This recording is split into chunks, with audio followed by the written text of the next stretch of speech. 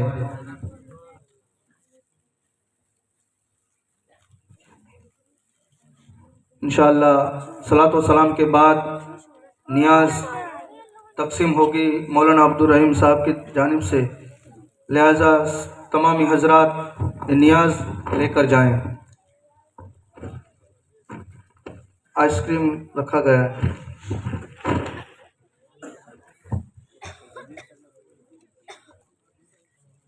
جی حضرت مخدوم اشرف سمنانی رحمۃ اللہ علیہ کی بارگاہ میں تحفہ پیش کرنے کے لیے مولانا عبدالرحیم صاحب نے یہ نیاز بنائی گئی ہے. اب آئیے صلاۃ و سلام کے لیے کھڑے ہو جائیں.